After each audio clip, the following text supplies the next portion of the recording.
غم نہ کھاؤ اس کا جو تمہارے ہاتھ میں نہیں ہے، وَلَا تَفْرَحُوا بِمَا آتَاكُمْ، اس پر خوش نہ ہو جو تمہیں ملا ہے۔ یعنی کبھی ایسا ہوتا ہے کہ تمہیں اللہ تعالیٰ دے کے آزماتا ہے اور اس نے پہلے لکھ دیا ہوا ہے تمہارے لیے، تو جب تم اس بات پہ یقین رکھ لو گے کہ تمہارا مقصوم تمہیں ملے گا، تو جو نہیں ملے گا اس پہ تم دکھی نہیں ہوگے کہ میری قسمت میں تھا ہی نہیں، اور جو تمہیں ملا ہے اس پہ تم غرور اور تکبر میں نہیں آؤ گے، اس لیے کہ تم کہو گے یہ میرے مالک نے لکھا ہے، ورنہ تم کہو گے یہ میری تگ و تاز کا نتیجہ ہے، یہ میں نے محنت اتنی کی اس کا نتیجے میں یہ ملا۔ اللہ فرماتا ہے یہ سب اس نے لکھ رکھا ہے تمہارے لیے، اس لیے تمہیں ملے تو تکبر میں نہ آنا، تمہیں نہ ملے تو تم تعصف میں نہ چلے جانا، اس لیے اس نے سارے فیصلے پہلے کر دیے اور تمہیں بتا دیا ہے کہ تمہارے لیے جو مقسوم ہے وہ تمہیں اللہ نے عطا کر دیا ہوا ہے، نہیں ملنا ہے تو تم الٹی چھلانگے بھی لگا لو تو وہ نہیں ملے گا۔ تقدیر پر ایمان لانے کے لیے اس لیے زور دیا گیا ہے، اور ہمیں اپنی اولادوں کو، اپنی نسلوں کو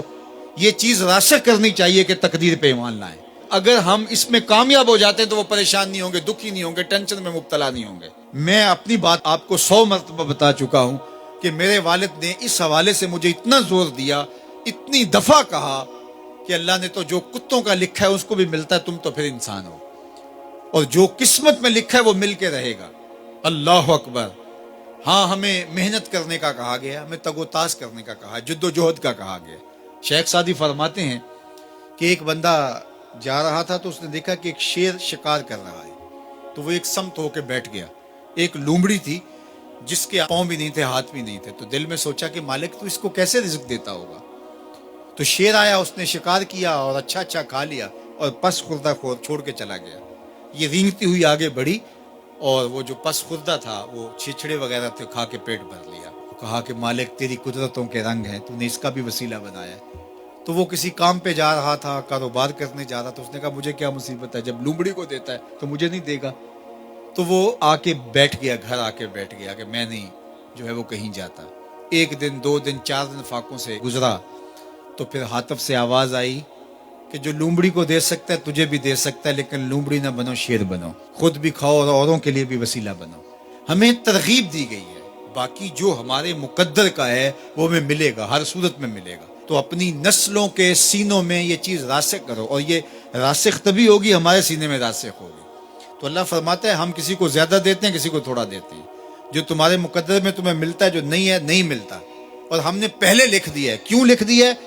کہ تمہیں جو ملا نہیں اس کی پریشانی نہ ہو کہ مجھے کیوں نہیں ملا، بھئی اللہ نے لکھا ہی نہیں تھا، بات ختم۔ اور جو ملا ہے اس پہ تم غرور میں نہ آ جاؤ کہ یہ مجھے ملا ہے، بھی اللہ نے تمہاری قسمت میں لکھا تھا، اس میں تمہارا کیا کمال ہے، اس نے لکھ دیا تھا لہٰذا مل گیا، اس میں غرور اور تکبر میں نہ آؤ۔ تو اللہ جل شانہ نے یہ ہمارے لیے خوبصورت نظام پیدا کر دیا ہے کہ اس کریم مالک نے، اس رحیم مالک نے ہمارے لیے سب کچھ لکھ دیا ہے۔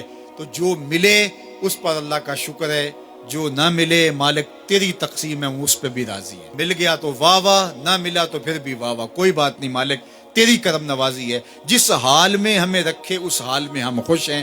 یہ اگر میرا اور آپ کا مزاج بن جاتا ہے تو زندگی سوکھی ہو جاتی ہے، تقدیر پر ایمان لانے کے ساتھ وہ انسان آسودہ ہو جاتا ہے۔